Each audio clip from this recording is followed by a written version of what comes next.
Nuestro experto en materia económica y financiera, Raúl Feliz. Raúl, ¿cómo estás? Muy buenas noches. Buenas noches, Leo. Bueno, el maldito 2%, como se llama tu sección, tan gustada sección aquí en este programa, efectivamente se está convirtiendo en el bendito 2%. Raúl, malas noticias, la economía mexicana es un hecho, se está desacelerando.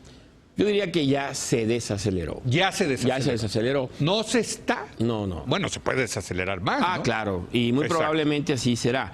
Pero bueno, comencemos por el reporte del INEGI ya del dato definitivo del cuarto trimestre del año pasado. El año pasado la economía mexicana creció 2% en todo el año. Pero en el último trimestre del año creció, si calculáramos cuarto trimestre contra el cuarto del año anterior, 1.7%. Pero si lo hiciéramos como es la norma en Estados Unidos, Europa y prácticamente todo el mundo, el crecimiento anualizado del último trimestre, para ver la velocidad a la que entramos al 2019, entramos creciendo al 1%. Al 1 ya. Correcto. Eso ya es la velocidad que traíamos del año pasado. Ahora, por lo que vi en los números, Raúl, el sector agropecuario parece que va bien. Sí. Lo que se está desacelerando más e incluso trae negativos es la industria y un poco servicios, ¿no? Sí, yo diría que, bueno, el sector agrícola es muy volátil, no cuenta realmente para el cálculo del Producto Interno Bruto. Es 3.5% del Producto Interno Bruto. Sí, es muy pequeño. El sector industrial tuvo un crecimiento el año pasado, y fíjate que fue crecimiento, que es lo bueno, de 0.19%. Sí. Es bajísimo. Bueno, es mejor que el año anterior, que fue menos 0.75. Sí. Y en gran parte esa caída o ese crecimiento tan lento del sector industrial es el tema de la minería, el tema del petróleo, el tema de Pemex. Exacto. Que nos ha restado como 0.30, 0.40% de crecimiento en los últimos 5 o 6 años. De todo el crecimiento global. Correcto. O sea, si tú quitas a Pemex de la ecuación, hubiésemos crecido 0.30% más. Exacto. Así es. O sea, en lugar del 2 al 2.3, digamos. Así es. Entonces, ahí en ese sector industrial hay sectores que crecen y otros que no crecen, porque entonces el sector total crece 0.29, pero el sector manufacturero, que es nuestra conexión con Estados Unidos, crece 2.5, pero el sector de la minería crece menos 6%. Así es. Y el otro, servicios. El servicio es el que aporta realmente al crecimiento, porque ya dijimos, la agricultura es muy pequeño, el sector industrial en su conjunto no aporta mucho porque uno cancela el efecto del otro. Y en neto, pues el que está aportando es el sector servicios.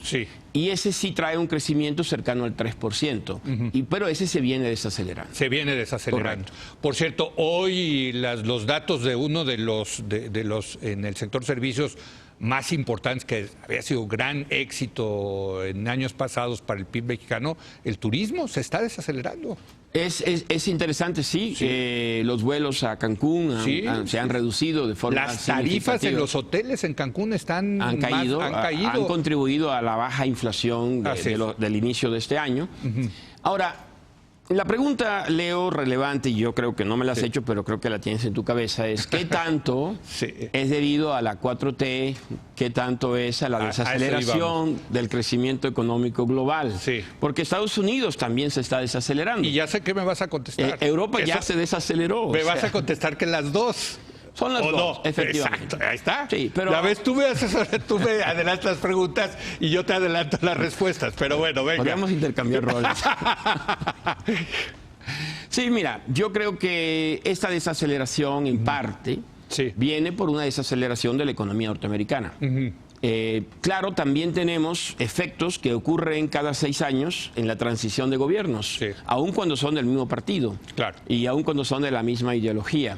En el caso particular de esta 4T, me imagino que este proceso será más lento y podría tener un impacto incluso mayor en la desaceleración. Pero no tenemos todavía información sustancial para documentar esto. Bueno, lo que sí es cierto, Raúl, a ver, datos, es que desde que ganó López Obrador no se ha incrementado la inversión, por ejemplo.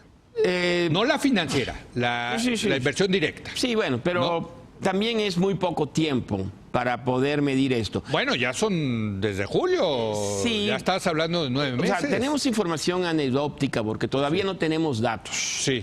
Los últimos datos del INEGI son hasta el mes de noviembre. Sí. Y tendremos en las próximas semanas hasta diciembre. Sí.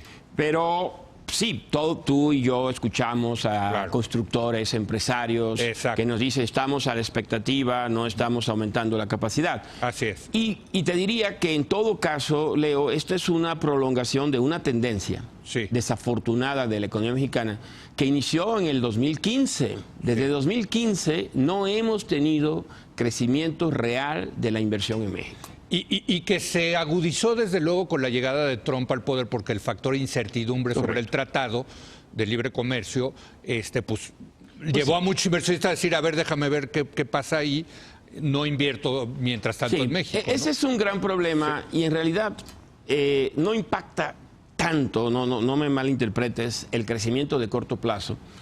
Porque el consumo es un factor dominante.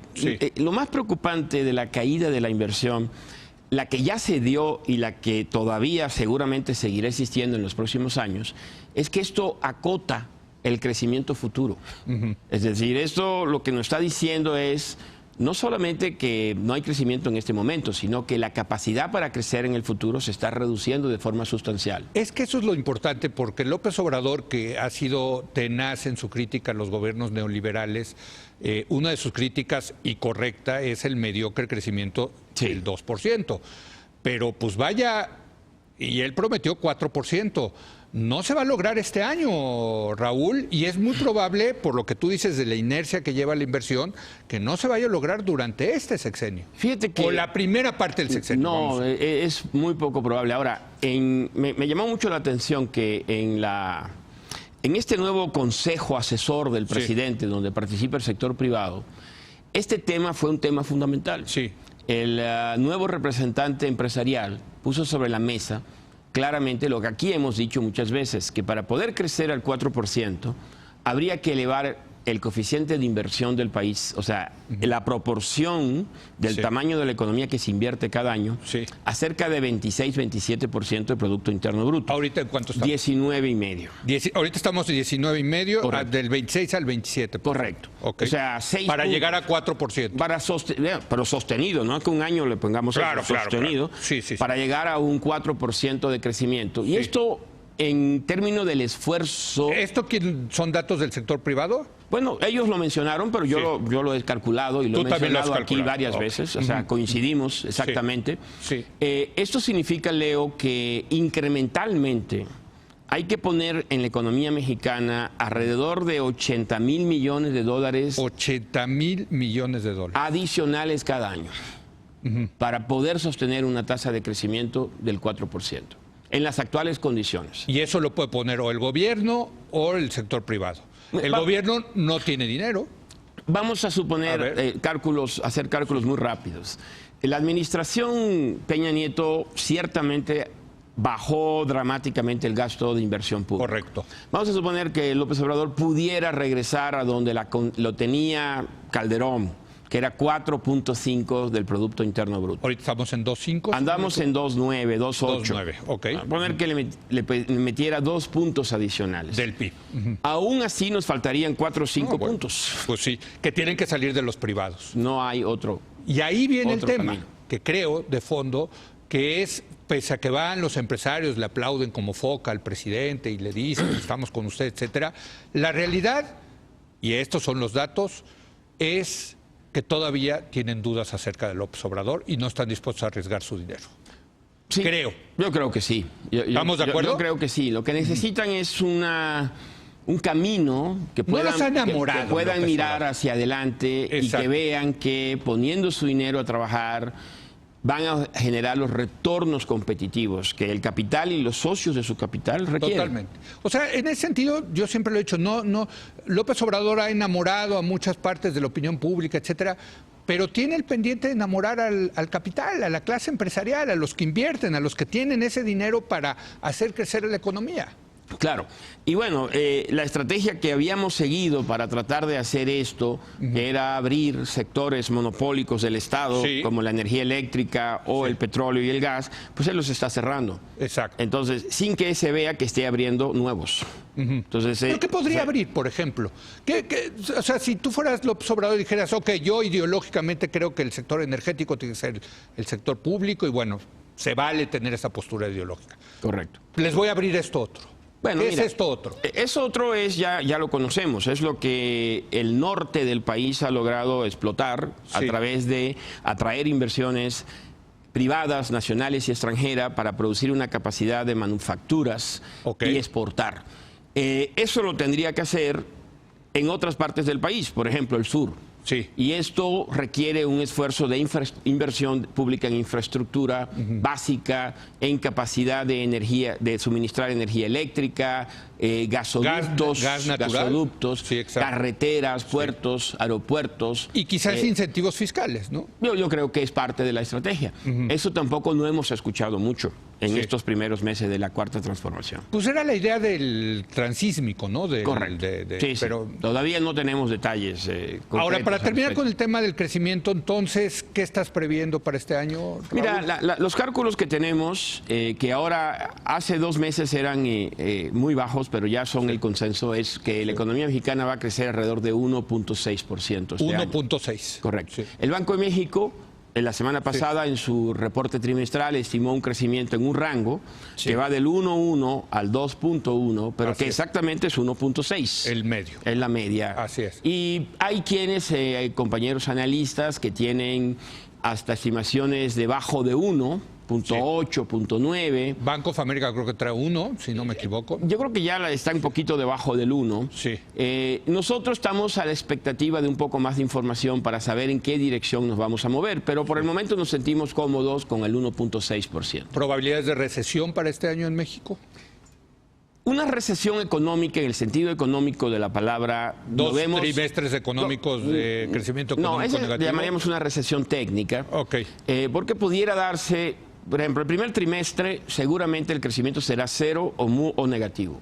Este primer trimestre. De enero a marzo. Correcto. Entonces podría venir todavía un segundo trimestre muy débil y podría configurarse esa posibilidad. Yo diría que, me dijeras probabilidad, 30%. Sí. Ahora, una recesión en serio, yo creo que no va a ocurrir en este país si no ocurre en Estados Unidos. Okay. Y esto no lo veo ocurriendo este año en Estados Unidos. Y la posibilidad de que ocurra el próximo año va a depender de un tema fascinante, que me parece que sería interesante que lo discutamos acá, el acuerdo comercial China-norteamericano, que muy probablemente se esté firmando a finales de este mes. Sí, eso, bueno, ya te invitaremos, porque ese es motivo de toda una mesa para toda una hora, sin lugar a dudas. Sin duda. Déjame decirte, entonces, el crecimiento económico va a ser menor y en ese sentido entra el tema de las finanzas públicas. ¿Va a poder cumplir el gobierno, que es el socio de todos nosotros? Sí. O sea, así hay que visualizarlo, ¿no? Si la economía está creciendo menos, pues nuestro socio va a tener menos ingresos, que es el erario, es el presupuesto. ¿Se va a cumplir la meta del superávit primario del 1%? Bueno, esa es una de las grandes preguntas, ¿no? Exacto, sí. Mira, yo tengo cierto escepticismo. Creo que pudiéramos estar, el 1 podría ser muy ambicioso y podría terminar 0.5, 0.6, igual que el año pasado. Ok. Que no está mal, ya no tener. No estaría mal, no estaría mal. La ley de responsabilidad del gasto público y de las finanzas públicas obligaría al gobierno a hacer recortes en caso de que los ingresos se quedaran cortos. Sí. Sin embargo, es conocido el problema que tenemos con la inversión de Pemex. Es decir, Pemex, para lograr este superávit del 1% o incluso del 0.5%, las inversiones que el gobierno haría en Pemex serían insuficientes.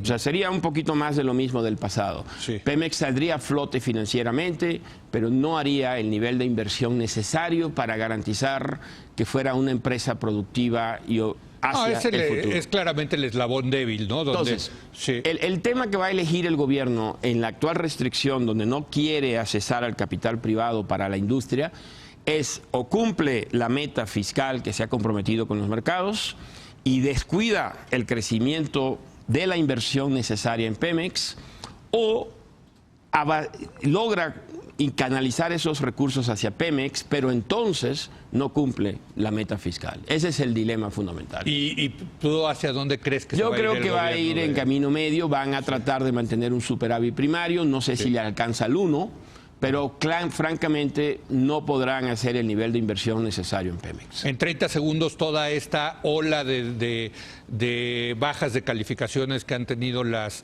calificadoras, la deuda soberana, bueno, no baja. No han bajado la calificación, pero la perspectiva. Pero, ¿qué nos dices al respecto? Bueno, mira, la última es Standard & Poor's, bajó la calificación soberana y ahora está bajando la Pemex, a CFE, incluso a todas las empresas mexicanas, la visión, el outlook. Sí. Yo creo que es altamente probable que vamos a perder un notch, vamos a bajar un notch en nuestra calificación el próximo año. Sí. Es decir, todavía seguiremos siendo investment grade. Estamos a 3, ¿no? Estamos a 3 con 2 calificadoras y a 4 con Moody's. Exacto. Entonces, yo creo que vamos a perder un notch porque la observación... El mercado ya lo está descontando. El mercado, de hecho, ya nos valúa 2 notch abajo. Sí, exacto. ¿No? Sí. La observación es correcta, es decir, López Obrador no va a abandonar a Pemex y va a tratar de usar todo el poder que tiene las finanzas públicas para acomodar a Pemex y eso va a llevar a un deterioro de la calidad del soberano. La gran pregunta es si no le estaremos echando dinero bueno al mal. Esa es precisamente la gran pregunta. Gracias, mi querido Raúl. Organizamos eso, ¿no? De esa mesa de China, Estados Unidos. Gracias, Raúl. Feliz. Ahora viene Alberto Peláez para hablar de las elecciones que tendrán lugar en España el próximo 28 de abril. Regresamos en un momento más.